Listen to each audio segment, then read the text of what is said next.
All right, let's wrap it up with some questions that, again, a little bit more niche. Michael asks, I would like to hear some info about the MSBS, which is the Military Super Benefit Scheme, defined benefit income stream, and the taxed and the non-taxed component with regard to being counted as an income, but not wages under the pension $300 income deal.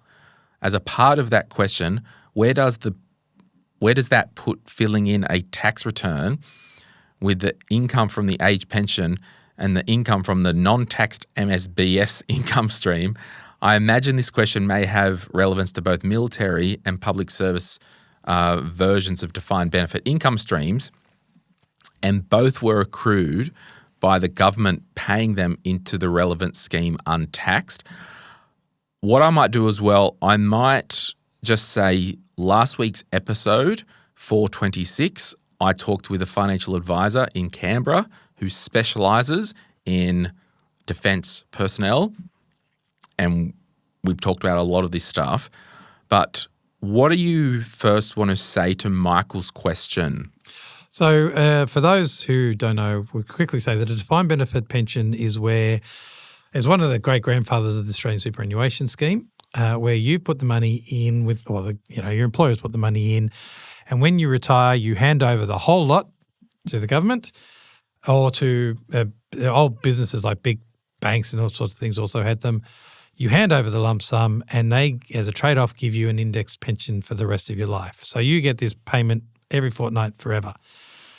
Now, some of them, because of some tax rule changes that happened quite a few years ago, some of them are 100%, there's no tax paid on them at all, and others are taxable. So, for example, in New South Wales government's defined benefit pension is not a taxed income, where the Commonwealth government's one is. So answer to that question, when it comes to a tax perspective, yes, the age pension is potentially it is a taxable income. Whether you pay tax or not depends on the rest of your tax situation.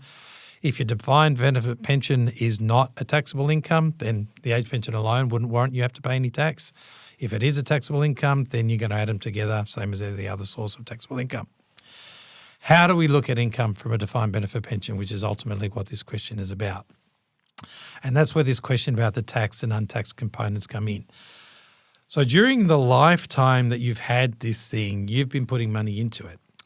And the way that you put money into that fund has determined whether it's going to be treated by the fund as being taxable or non-taxable. And you actually don't know what that is. The fund keeps a record of it. And when you retire, you're going to find out you've got these magic numbers. There's going to be a tax-free component or not. And it's what it says. You pay no tax on the tax-free component. And it could be anywhere from 0 to 100% depending on your history with the fund. From a Services Australia's perspective, we look at the tax-free component and can exempt up to 10% of that and not count that as income. Right. So if my tax-free component is 27%, then Services Australia would say, well, we won't count the first 10% as income, so that's exempt income, and then we'll count the remainder. If my tax-free component was only 3%, then Services Australia will only exempt that 3%. So it's anywhere from 0 to 10% is a potential maximum that you can get exempted as income. The rest of it is treated as income. It is not treated as a wage, so it doesn't attract the work bonus that we've right. So, about. What's the comment here about the under the pension $300 income deal? Is that like the work bonus? That is the work bonus. Right. I'm assuming Michael's talking about the work bonus. Yeah. Yeah. So, gosh, I don't know. The thing is, when you have military defined benefits or any defined benefits, you just need specialised advice, I think. They are and if you like, they were a niche market. So there are less of them around than there used to be. Yeah. So less people are aware of them than there used to be. So making sure you understand what you're getting yourself into. Yeah, awesome. And following on from that, Khan asks, I'm 57 this year, have a PSS defined benefit super, which I plan to take as a full pension when I'm 60. I'm married. Will my husband get my pension in case I pass away first? Do I need to inform or update the details before converting PSS into pension? If he passes away first, will my pension end at me, right? So with this is probably beyond the scope of Services Australia. It's certainly not Services Australia, but it's certainly something that the Financial Information Sure. Service can absolutely talk to you about, because we talk about all these sorts of things with people as well. Yeah. So first, we'll answer the last question first. If you have a defined benefit pension through the PSS, which is managed by CSS, which is the Commonwealth Superannuation Scheme, then yes, if your partner passes away, then the index pension goes until you pass. And then once you pass, nothing is left to your estate. So one of the big decisions that you need to make when you're starting one of these is, if I know, because you can transfer proportions as a lump sum, you can take it all as a lump sum, or you can take it all as a pension. So the more that I take as a pension, the less I have access to as a lump sum. The more I take as a lump sum, the less I have access to as a pension. So the question I have is, if I want to pass something on to the next generation, and I take it all as an indexed pension, there'll be nothing to pass on to. There'll be nothing to leave in my estate.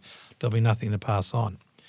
If I have a partner and pass away first, then they get a second bite at the cherry. Then they all often get an option of, again, do you want to take it as a pension or a lump sum? They get a chance at a proportion of it as well.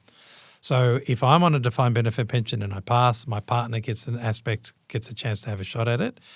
If I am the surviving person and I want to leave some money to the kids, then I would have to choose not to take it all as an index pension and take some of it as a lump sum. Yeah.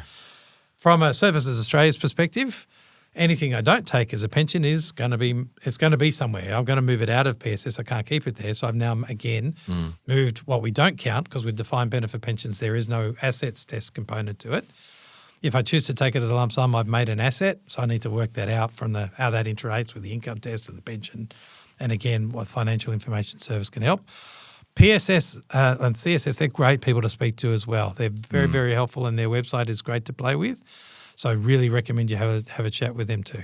Yeah, because I'm just getting some trauma responses from when I was back doing advice with the Triple S pensions, PSS AP, PSS, like all this stuff. Yep. But I will say, just as a little asterisk, in some instances, whether it is a defined benefit cash out on death or an income or any type of super benefit, if your spouse was to die and you received that money and then you're like, well, I'll give it to my children because it's an inheritance, if it's gone through you, it then triggered as a gift. Correct. Yeah. So this is where a bit of estate planning needs to come in.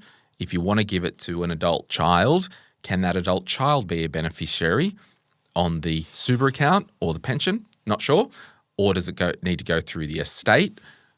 Just a little asterisk there. With defined benefit pensions, I'm pretty confident you don't have that sort of choice. No, I was thinking more like your traditional with your account-based pensions. So then you can put in your lifetime reversionary pension. Benefit. Yeah. And or also, if you your nominated beneficiary. So you're actually telling the superannuation fund who you want the money to go to. Yes. Very quick note that one of the financial planning myths is that superannuation does not actually perform part of your estate. No, it's outside. So when you pass away, if you thought that your will cover your super fund, it actually won't. And if you haven't put in your nominated beneficiary into the superannuation fund, the fund decides who gets the money. Yeah. You don't, they do. So if you've got that little turd of a stepchild that you've never liked, they could come knocking. Yeah, or even more complicated. So, it's a whole world. Yes. It's a very interesting world, and there are some absolute horror stories about who's actually been able to convince the funds trustee, that they should be eligible for some of the payouts under their rules. If you want to make sure that doesn't happen, just make sure you put your beneficiary on your super fund. But this is where the estate planning comes into the chat because, and again, this might not work if it's a blended family, but if you have a superannuation account and you've got an adult child as a beneficiary, they'll pay an extra 2% tax if it goes direct to the adult child. But if you send it to the estate and then farmed out by the estate, you'll save 2% Medicare levy. So that might not work if it's a blended family because you might want to go to the adult child for absolute lockdown security. Yep. It's worth paying an extra 2% in tax. Yep. Or we can send it through the estate if it's maybe not a blended family and all that stuff. So, and just finally on the defined benefit stuff in the event of death, I was thinking, with my trauma response, we did a spreadsheet once showing a client, if you took a pension every year, this is the amount you would get. If you cashed it out, this is the amount you get. And there was like this cumulative total. Yep. And the advice was basically, well, you can't control all the situations.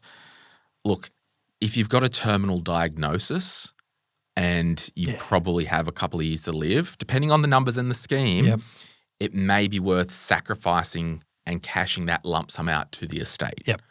I mean, if there's a tragic accident and someone is killed overnight, well, can't turn back time and get them to hold their hand and sign a document. No. But with a bit of planning and knowing how these things work, if you've got 18 months to live and you're on an old pension, maybe make a judgment call. We're going to cash this out. Yeah. If at the same time, I know somebody that had theirs for getting onto 25 plus years indexed, and it's just it's all pure profit at this point. Yeah. So if there's reasons like you've got a family history of long life or short life, then all these sorts of things you do need to think about when you're taking the money through. Yep.